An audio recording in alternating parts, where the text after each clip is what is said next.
This guy, especially in today's political climate and dealing with Me Too and the various scandals that have been going on, that this guy, if all that shit was going on today, would likely either be under indictment or at the very least under heavy investigation. Yeah. But because it's so long ago, it seems to be like this weird sort of gray area that he's saying, I don't owe her an apology. You know, if anybody thinks that I wasn't punished, like, you weren't punished. Like, you're worth hundreds of millions of dollars now. How? How are you worth so much money? Charm only works until someone yanks the curtain wide open, and Joe Rogan just did it with zero filter and a verbal blowtorch. What happens when you mix a smooth-talking ex-president with years of buried headlines, backroom deals, and antics?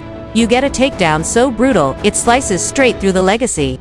Rogan isn't holding back, and the spotlight just turned merciless. This isn't a warm trip down memory lane, it's a full-scale autopsy. And the results are anything but flattering. Where they asked him about Monica Lewinsky, like, do you owe her an apology? He's like, well, anybody who thinks that I got out of that clean is crazy. That cost me millions of dollars. I left the White House in debt and all this. That's not what anybody asked you, you sociopath. He asked you, do you think she deserves an apology? Because he never spoke to her. Of course. And meanwhile, she was, one of the first people to be publicly shamed for something of this nature. This was a huge scandal. And this is back before the 24-hour news cycle, really, right? Yeah, that shit stuck forever. It was in the news forever. For this poor woman's life was crumble fast when they're propped up by nothing but smoke and mirrors. Bill Clinton didn't just stroll into the White House, he moonwalked in, saxophone in one hand, scandal in the other.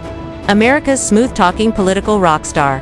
He could pivot from economic policy to sidestepping accusations without missing a beat, all while biting his lip like a daytime soap villain, seconds away from dropping someone else's dirty little secret. The thing about the Clinton Foundation, where Bill Clinton, he would make sure that he got speaking gigs along with the weapons deals that she was giving. Yes, this is correct. Again, they're dirty. We didn't get Trump because the Democratic Party was doing their job. The people got desperate and decided to take a chance on a political novice game show host who they knew was a bullshitter. Everybody knows Trump's a bullshitter. They were that good. Go bull. Warm up for this one. Clinton's record practically detonates on its own. This is the man who turned charm into a competitive sport and wore honesty like a cheap accessory, trotted out only when it matched the suit. His legacy: a knot of economic highs, personal scandals, and a brand of selective memory so refined, it could make amnesia look like Total Recall. Back anymore. Look at it. Oh, look at it. Oh, yeah. Oh, good Lord. Oh. Yeah, he's shaking, he's licking his lower lip. I love when she turns around and looks at him. Yeah. Look at that. Oh, my goodness. And then he gives her a quick look. Yeah. What? Look at her. And she turned. Once he looks at her, he's like, listen, you know who I am. You know you live with a wolf. You know you live. Arkansas like it was a dress rehearsal for corruption. A small-time governor with big league ambition, who burned through the phrase credibility gap before his first national interview.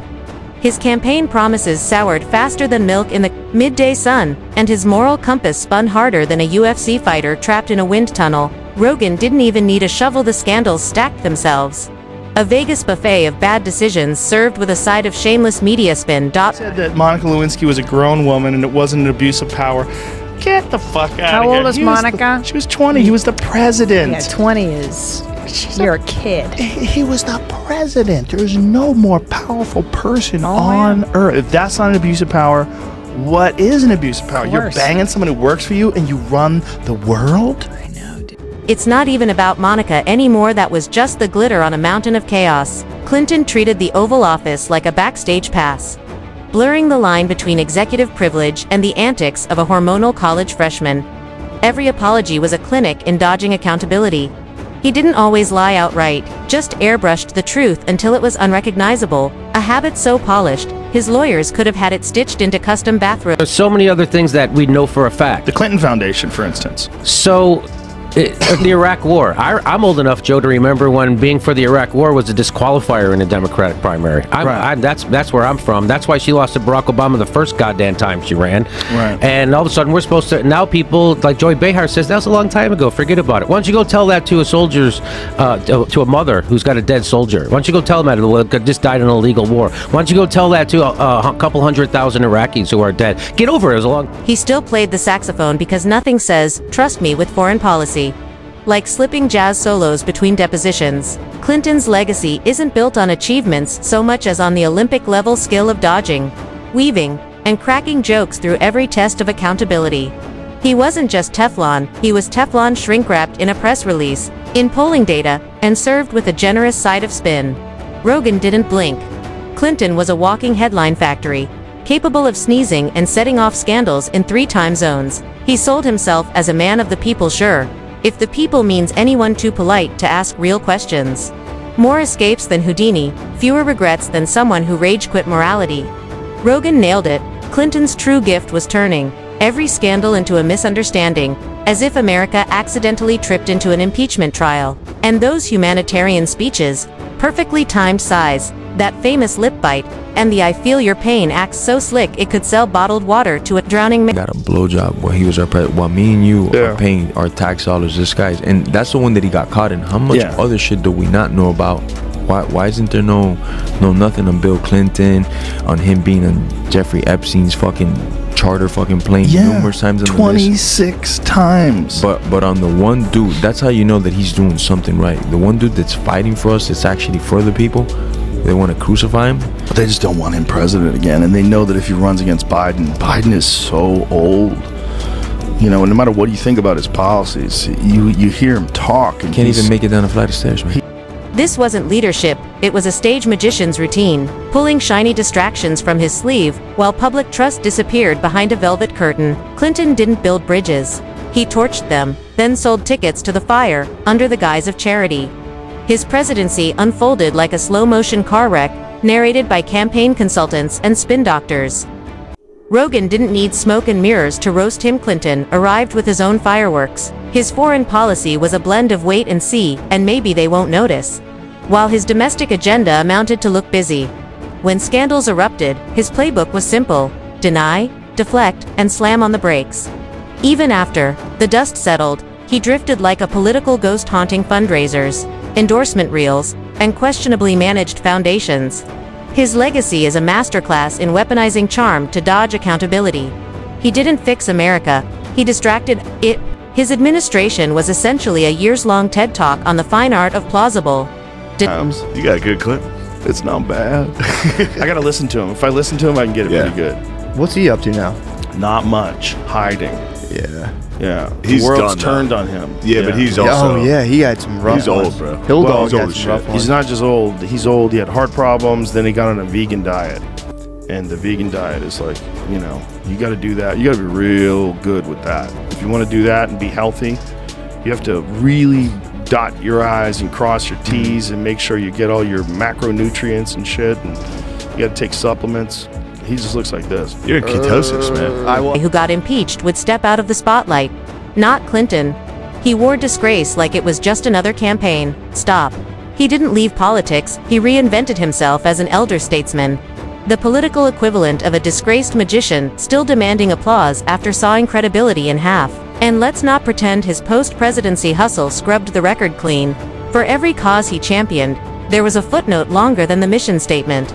Foundations, donations, photo ops, speeches, all delivered with that trademark wink and smile that whispered, "Forget everything." Rogan didn't forget.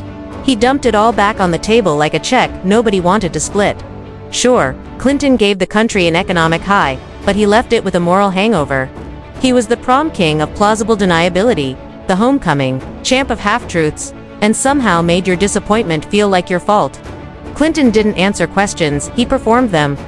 Rogan killed the act, cut the applause, and left the room with the awkward silence of truth. That Hillary would have been a good choice No. either. She was a terrible choice. She's a corrupt politician, one of the most unlikable people that's ever run for office. They were trying to get people to be supporting her just because she's a woman. This is going to be her history. Women, ladies, I stand with her. So there's all these women that have this blind allegiance towards this career politician, completely full of shit. She's been full of shit. Sit on every panel, and endorse every rising star, but the roast doesn't forget. Behind every folksy anecdote hums a document shredder, purring like a bedtime lullaby. Behind every late-night grin is a timeline of executive cowardice and power squandered. Rogan didn't just roast him, he stripped the varnish off a legacy built on confusing popularity with virtue. And the peel wasn't thin. It was industrial grade. Clinton's scandals didn't need retelling, they needed amplification. Rogan brought the megaphone. Bill Clinton didn't redefine the presidency. He reminded us exactly what happens when charisma outpaces integrity. He didn't fall from grace, he limboed under it. Yet somehow, the applause never stopped. Rogan called it for what it was: political karaoke in the key of self-preservation. There's something absurd about a man who burned so many bridges, but still managed to light the path for others. Once the face of a new generation, Clinton now stands as a monument to political contradiction, a living statue of what happens when charm wins and character clocks out. When he was running for president the first time. Bro, Put on a let me clinic. tell you something, dude. He's the fucking Michael Jordan of those motherfuckers. We've had 4 years where we produced no private sector jobs. Most people are working harder for less money than they were making 10 years ago. It is because we are in the grip of a failed economic theory. I can't argue with that. Dude, Yeah. old school titty grabber. From the Probably called tits bazoombas. You know, Bro, he was an animal. And played the sax and on this Arsenio. guy smooth talked Yeah. better than any. He was like, that's the president. But what are we going to do? What I think we have to do is invest in American jobs, American education, control American healthcare costs, and bring the American people together again.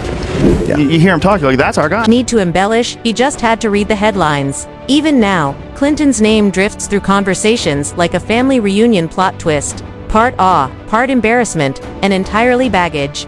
Rogan turned that baggage carousel into a merry-go-round of jokes, irony, and razor-sharp sarcasm therapy for a country that never got closure. The roast didn't end when Clinton left the Oval Office. It just went on intermission, because Clinton never truly leaves the stage. He finds another mic, another crowd, another chance to pretend the past was just an overblown rumor. Rogan always brings the spotlight and the receipts. Yet Clinton keeps reappearing, polished, rehearsed, and pivot. He's a living shrug, a walking disclaimer, a full-length TED Talk titled, "Mistakes Were Made, but Let's Move On." But comedy doesn't move on. It loops, jabs, and keeps receipts, especially when the punchline is still selling books. Clinton's second act isn't a comeback, it's a rerun.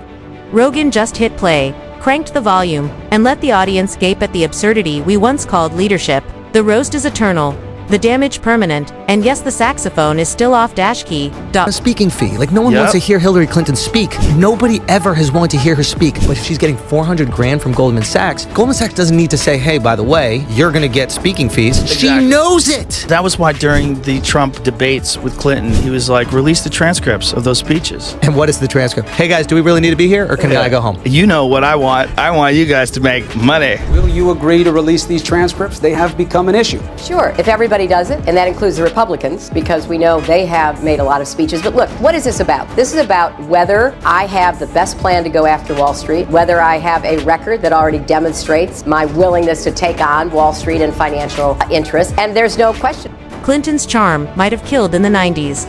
But time has a way of stripping the shine, and nothing. Age is worse than a politician who won't admit the party ended decades ago. Rogan didn't just roast him. He reminded everyone why the laughs dried up the first time.